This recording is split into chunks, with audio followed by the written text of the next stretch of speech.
yo tenía auténtico terror a hablar y de hecho sigue siendo, bueno, yo he tenido situaciones de perder literalmente la voz de la noche a la mañana, una semana, quedarme sin voz. Todo el tema mío que he tenido de tiroides, de la enfermedad de Graves-Basedow, me tuvieron que dar radiación para regularme la tiroides y estuvieron 4 años sin conseguir la dosis de la tiroides, que fue para mí un infierno, y la consiguieron cuando revelé. O sea, cuando yo conseguí sacar de mí el abuso sexual fue cuando consiguieron regularme la dosis de la tiroides. Llevaba 4 años, dosis de 75, dosis de 50, dosis de 100, dosis de 125, y yo me quería morir porque cada vez que me tocaban la dosis era el ánimo por los suelos, cogía peso, estaba agotada, o sea, no dormía. Entonces, el tema de guardar secretos, o sea, es algo tan terrible para cualquier persona, ¿no?, que sufre un drama. Y para un niño o una niña, pues es algo que empieza, yo lo siento como algo que empezó a enquistarse y a generar enfermedades y a generar, pues, maneras de comportarme absolutamente anormales, de desconfianza hacia prácticamente todo el mundo.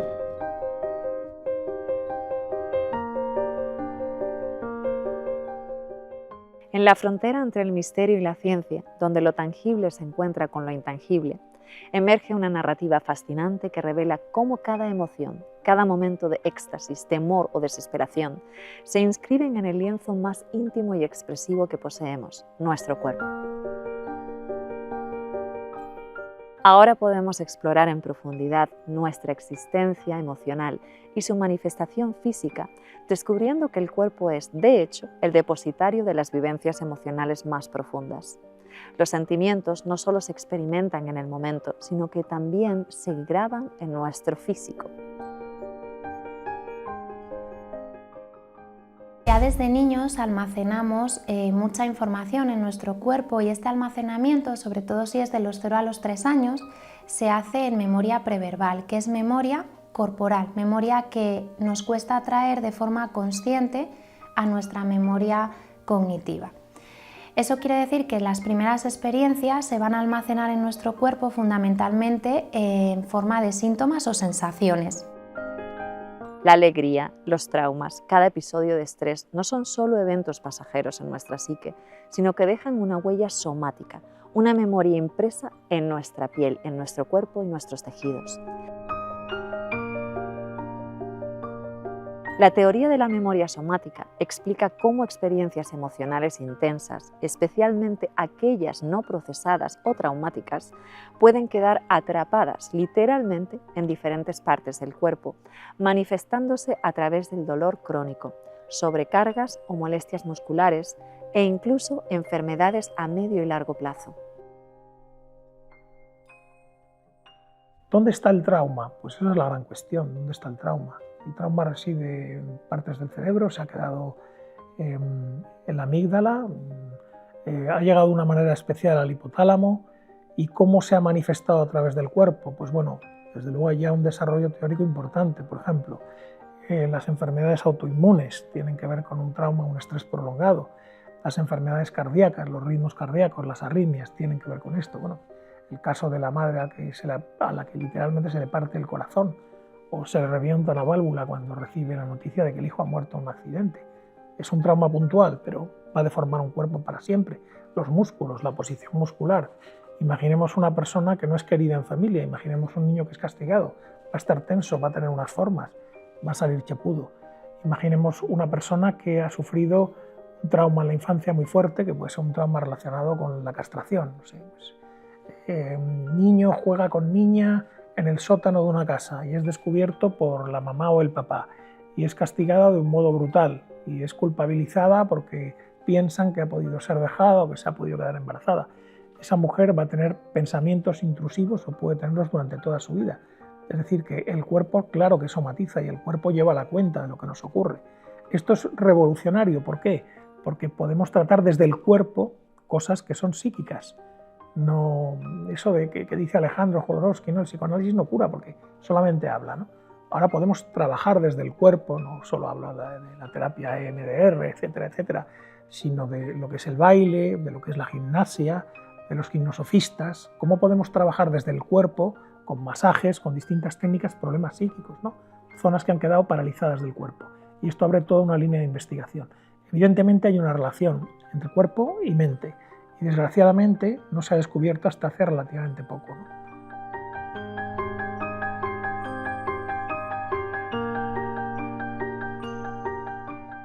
Estos síntomas son el lenguaje silencioso del organismo, comunicando historias no contadas, emociones reprimidas y traumas olvidados.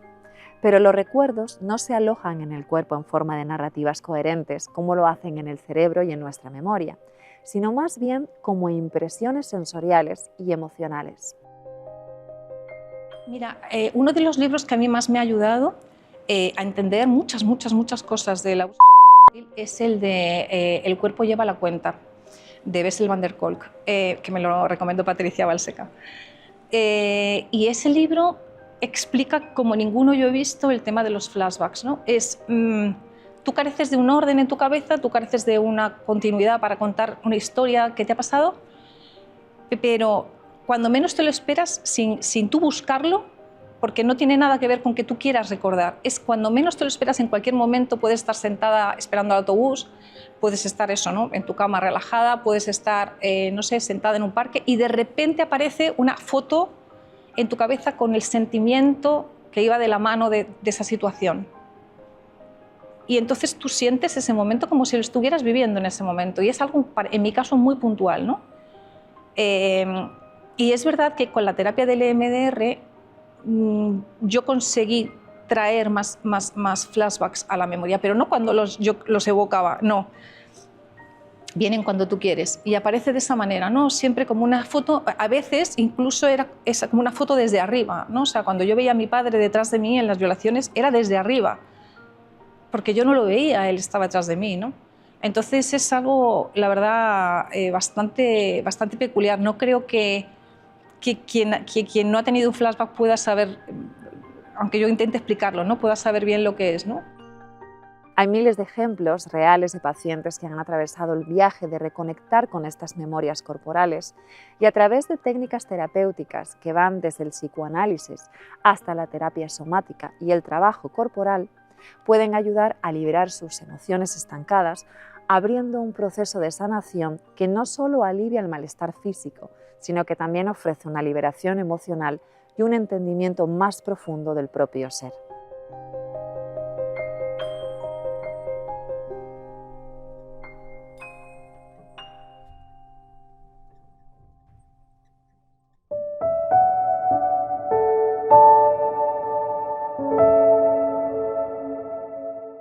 Debemos de entender que al final la forma en la que nos relacionamos con el entorno y las sensaciones que percibimos de fuera afectan dentro de nosotros a cada una de las células de nuestro cuerpo. Tenemos que estar en una relación entre lo que sentimos y lo que recibimos de fuera y cómo lo sentimos dentro de nuestro cuerpo. No tiene sentido hacer esa separación. Por eso, en las líneas actuales, dado que la medicina y la psicología comparten un foco común, que es el bienestar de las personas, deberíamos de hacer un enfoque que se basase en esto, en buscar el bienestar de las personas a través de la relación entre la medicina y la psicología.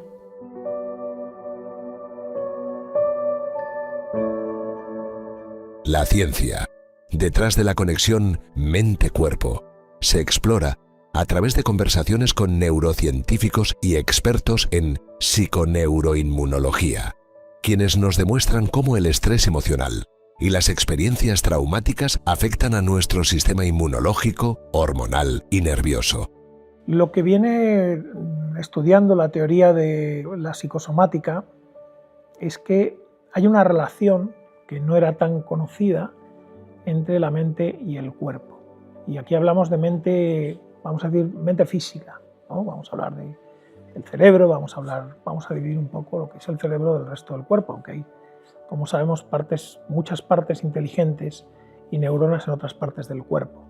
Entonces, la sospecha de Freud, porque es una sospecha de Freud, de que somatizamos, y el estudio sobre la histeria, etcétera, etcétera, se está comenzando a poder comprobar, viendo cómo las enfermedades tienen un origen, o al menos dejan un rastro en el cerebro, en ciertas partes del cerebro, que indudablemente comunican con ciertas partes del cuerpo. Es decir, es evidente este libro que comentábamos antes, ¿no? De El cuerpo lleva la cuenta, ¿no?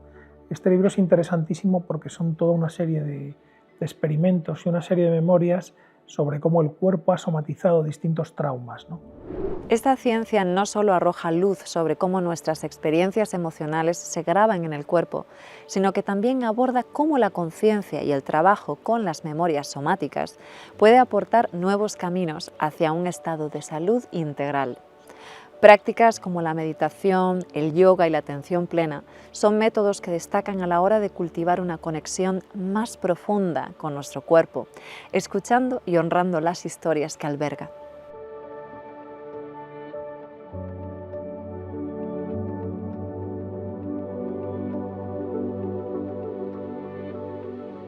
Hay un poder de sanación inherente en la comprensión y aceptación de nuestra complejidad emocional y física. Al reconocer que el cuerpo es un diario viviente de nuestra experiencia emocional, nos embarcamos en un viaje de autoexploración y curación, revelando que en el corazón de la medicina psicosomática yace una verdad profunda. Para sanar el cuerpo, debemos sanar el alma. Esto cobra especial relevancia si tenemos en cuenta las altas cifras de abuso sexual que muestran las estadísticas en casi todos los países del mundo y que tienen un impacto enorme en nuestra salud emocional y, por supuesto, también en la física. Yo lo primero que recordé del abuso fue cuando tenía 42 años. Estaba con una pareja con la que él tenía una niña pequeña de 3 años y casi 3 años, y yo se me revolvía todo por dentro cuando la veía, cómo la tocaba los genitales y en el baño y cómo jugaba con ella debajo de la sábana. Entonces yo constantemente había algo que se me removía muchísimo por dentro, y en una de esas ocasiones pues me iba a dormir y de repente me vino la imagen mía estaba en la cama de mis padres con mi padre y con otra de mis hermanas, y yo la invitaba a mi hermana, la otra más pequeña, a jugar a nuestro juego. Entonces, cuando me viene ese recuerdo, lo que yo siento es, ojalá diga que sí, porque así no estoy sola en este juego, ¿no? Entonces, empiezo a sentir ese abuso sexual y a partir de ahí empiezan más recuerdos y más recuerdos de nada continuado, siempre cosas... ¿te gusta? ¿A que te gusta? ¿A que te gusta que papá te haga cosquillas? ¿A que te gusta este juego? Siempre con él, que yo afirmara, ¿no? O sea, ¿a que te gusta? ¿A que te gusta? Y siempre pues tocándome los genitales. Entonces, hay una parte que siento que fue más como un juego que yo no sentí probablemente tan en peligro, probablemente. Y luego sí hay otra parte que tiene que ver con la parte de violaciones, de cuando yo no lo sé, qué años tenía ya, a lo mejor 10, 11, 12, 13, que ahí ya... O sea, yo siento terror. O sea, cuando vienen esos recuerdos, yo nunca lo veo porque siempre está detrás de mí. Cuando me está violando siempre veo la misma puerta, el mismo cuarto de baño, que yo tengo pánico a ir a los cuartos de baño por eso, ¿no? Porque supongo que hay algo en mi mente que yo veía eso. Y entonces ahí sí que tengo muchos recuerdos de terror, de pánico, de taparme la boca, de como digas algo te mato, te juro que te mato, de sensaciones en mi vida incontroladas, ¿no? De alguien de repente me tapaba la boca y yo explosionaba de una manera anormal, o bueno, todas mis relaciones o no podía dejar que alguien me tocara, o yo me convertía en la persona más excitada del mundo sin control. Nunca había un control, ¿no? Entre el 10% y el 20% de la población en España ha sufrido algún tipo de abuso sexual durante su infancia.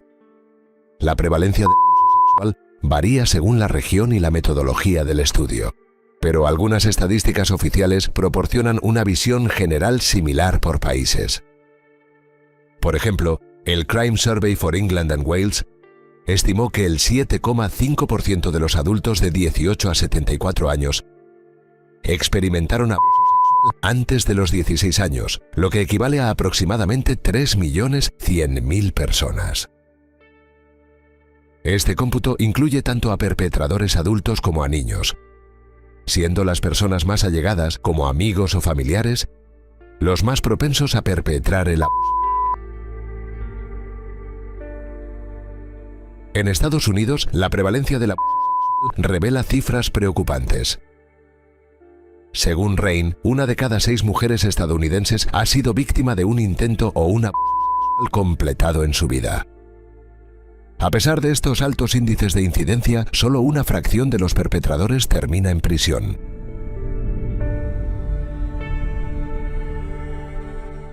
La evidencia sugiere que la violencia sexual tiene efectos duraderos en las víctimas, incluyendo elevadas tasas de trastorno de estrés postraumático, pensamientos suicidas y el aumento en el uso de drogas.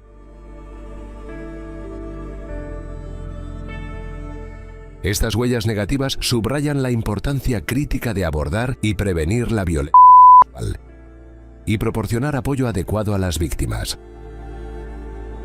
Que una cosa muy tremenda de este proceso es la soledad que sientes, ¿no? O sea, hay una soledad tan honda que es lo que te lleva muchas veces a pensar en el suicidio. Entonces, decirle a la gente no estás solo, o sea, estamos aquí como asociación, estamos aquí como tropecientas, 1.500 personas que hay en el mundo de verdad para ayudarte y para entenderte en lo más raro que te puedas imaginar te vamos a entender, pues para mí suma mucho, la verdad. Pero la psicosomática va más allá del efecto de los abusos sexuales y se centra en cualquier pauta traumática. Por ejemplo, sugiere que el tipo de parto puede tener un impacto significativo en la personalidad y la conducta futura de una persona. Un parto traumático o muy intervenido médicamente podría asociarse con sensaciones de inseguridad o dificultades en la gestión del estrés en la vida adulta. La idea subyacente es que las primeras experiencias de vida, incluidas las del nacimiento, pueden dejar una marca en nuestra psique y en cómo respondemos físicamente a los desafíos.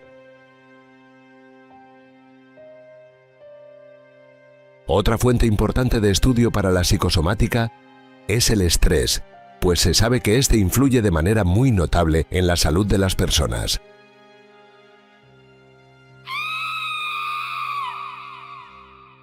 La escala de estrés de Holmes y Ra clasifica los eventos de vida estresantes y asigna a cada uno una puntuación basada en su impacto potencial en la salud. Algunos de los eventos más estresantes incluyen la muerte de un cónyuge, el divorcio y la separación matrimonial, cada uno con puntuaciones de 100, 73 y 65 respectivamente. Otros eventos significativos incluyen el encarcelamiento, la muerte de un miembro cercano de la familia y la enfermedad o lesión personal. Después de sumar todas las puntuaciones, se obtiene un resultado que indica el nivel de estrés. Si este supera los 200 puntos, existe un riesgo considerable de desarrollar psicosomáticos. Por encima de los 300 puntos, el riesgo es preocupante.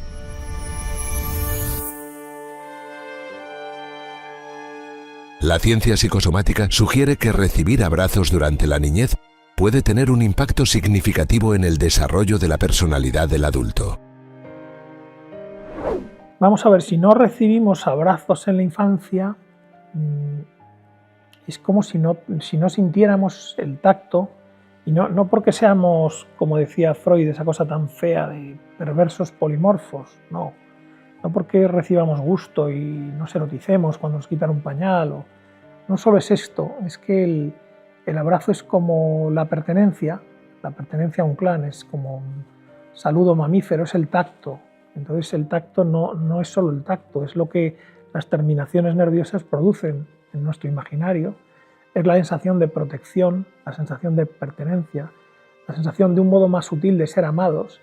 Y si no recibimos abrazos, lo más probable es que tengamos muchos problemas y que tengamos una personalidad que tienda a manifestar poco el cariño, que tenga, por supuesto, muchísimas carencias, su propia constitución, etc., ¿no? Así que los abrazos son obligados en todas las especies mamíferas, que sepamos, pues los abrazos son obligados, ¿no? Y claro, de esto no te das cuenta cuando eres un padre joven, pero si alguien que tiene 35, 40, 45, ahora hay padres de 50 y incluso de 70, ¿no? Nuevos padres, digo, que sean muy conscientes, y las madres, de lo que es el abrazo, de lo que es el cariño, de lo que es el tacto, ¿no? Y que sean muy cuidadosos con el tacto y con el cariño, porque ahí también hay un problema de límites, ¿no? Porque claro, también hay un límite de abrazos. pero hay que dar los abrazos justos. Son fundamentales en la constitución de la personalidad. El mecanismo del abrazo es sencillo y se centra en la liberación de oxitocina, conocida como la hormona del amor. Cuando abrazamos o somos abrazados, esta hormona fortalece el vínculo emocional y aumenta los sentimientos de confianza, seguridad e incluso la autoestima. La oxitocina también tiene un efecto calmante, reduciendo el estrés y la ansiedad.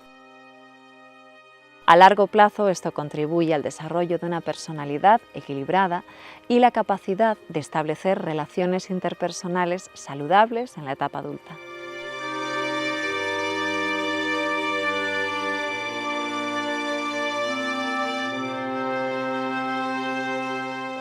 Nosotros nos construimos en base a nuestros padres y a esa historia y nos construimos en la mirada de un otro. Pero ¿qué pasa si esta mirada no es una mirada incondicional? ¿Cómo va a afectar eso en nuestro autoconcepto, en la forma de construirnos, en la forma de dar importancia a las cosas que nos pasan? Probablemente tienda a callarme muchas cosas, tienda a guardar muchas memorias, tienda a somatizar, porque al final, ¿qué es somatizar? Es expresar lo que no puedo expresar con palabras.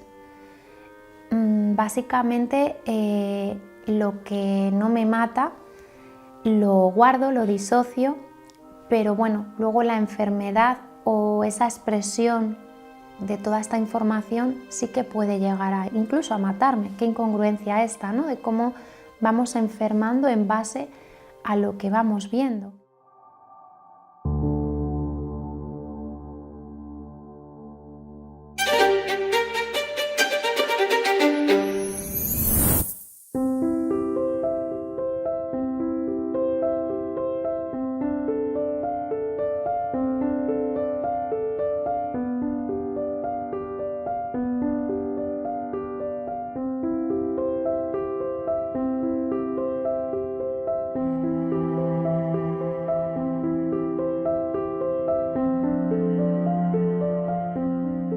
La historia de la medicina psicosomática comienza en las antiguas civilizaciones, donde mente y cuerpo eran vistos como una unidad inseparable. Desde la Ayurveda en la India hasta la medicina tradicional china, exploramos cómo estos sistemas antiguos entendían y trataban las enfermedades dentro de un marco holístico.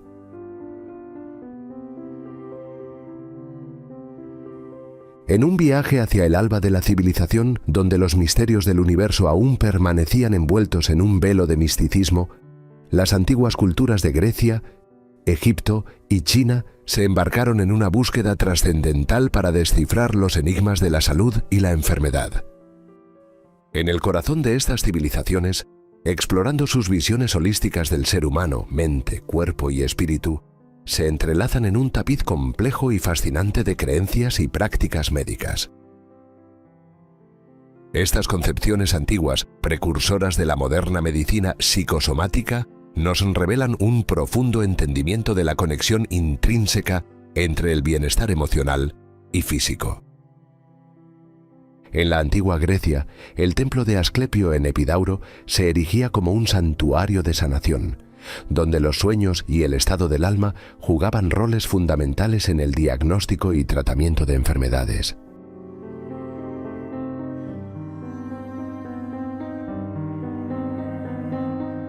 Aquí, los griegos creían que la salud era el resultado del equilibrio entre el cuerpo, la mente y el entorno, un concepto encarnado por el humoralismo de Hipócrates. Este enfoque holístico consideraba las emociones y pensamientos como factores que podían influir directamente en el estado físico del individuo, una idea que resonaría durante milenios.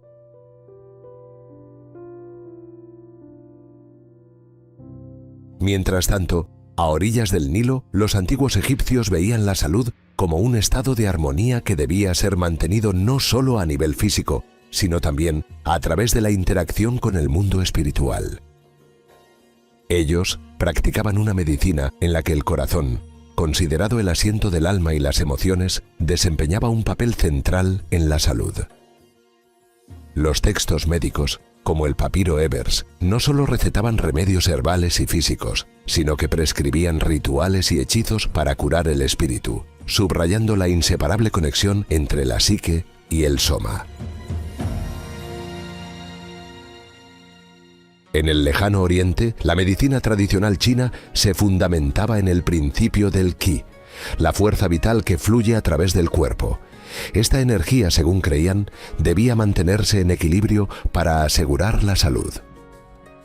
A través de prácticas como la acupuntura y el qigong, los chinos buscaban restaurar la armonía entre el yin y el yang, entre el cuerpo físico y el mundo emocional y espiritual. La enfermedad, vista como una perturbación de este equilibrio, requería una aproximación que atendiera tanto al cuerpo como la mente.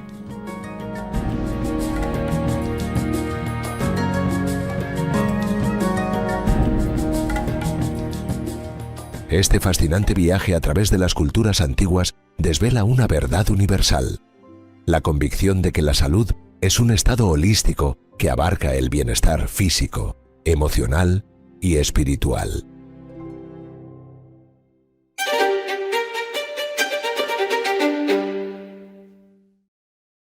Perdonar ayuda a sanar un trauma al liberar esa carga.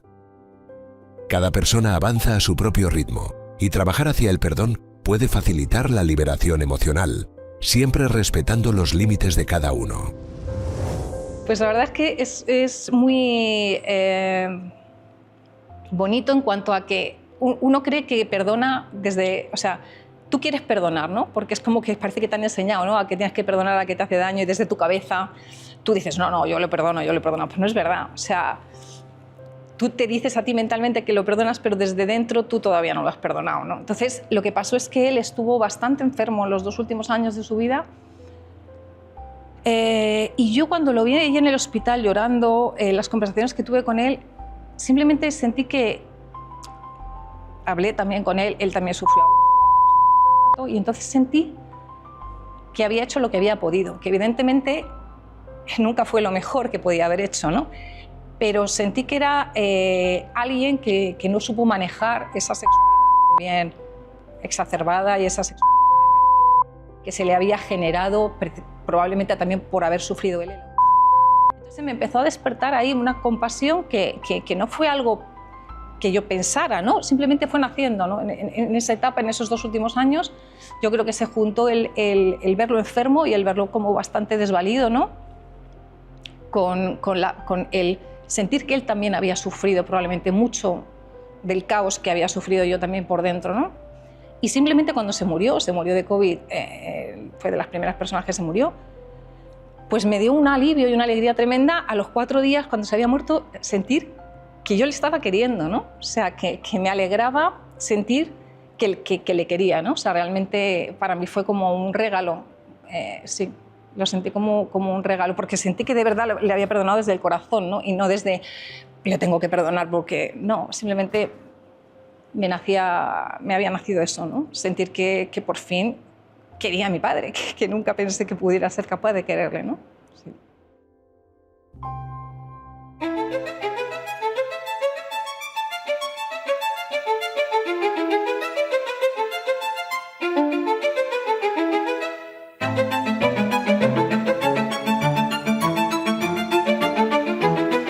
También nos gustaría expresar una mirada prometedora hacia el futuro, contemplando cómo la epigenética podría cambiar no solo cómo tratamos las enfermedades, sino también cómo entendemos nuestra propia capacidad para influir en nuestra salud y bienestar.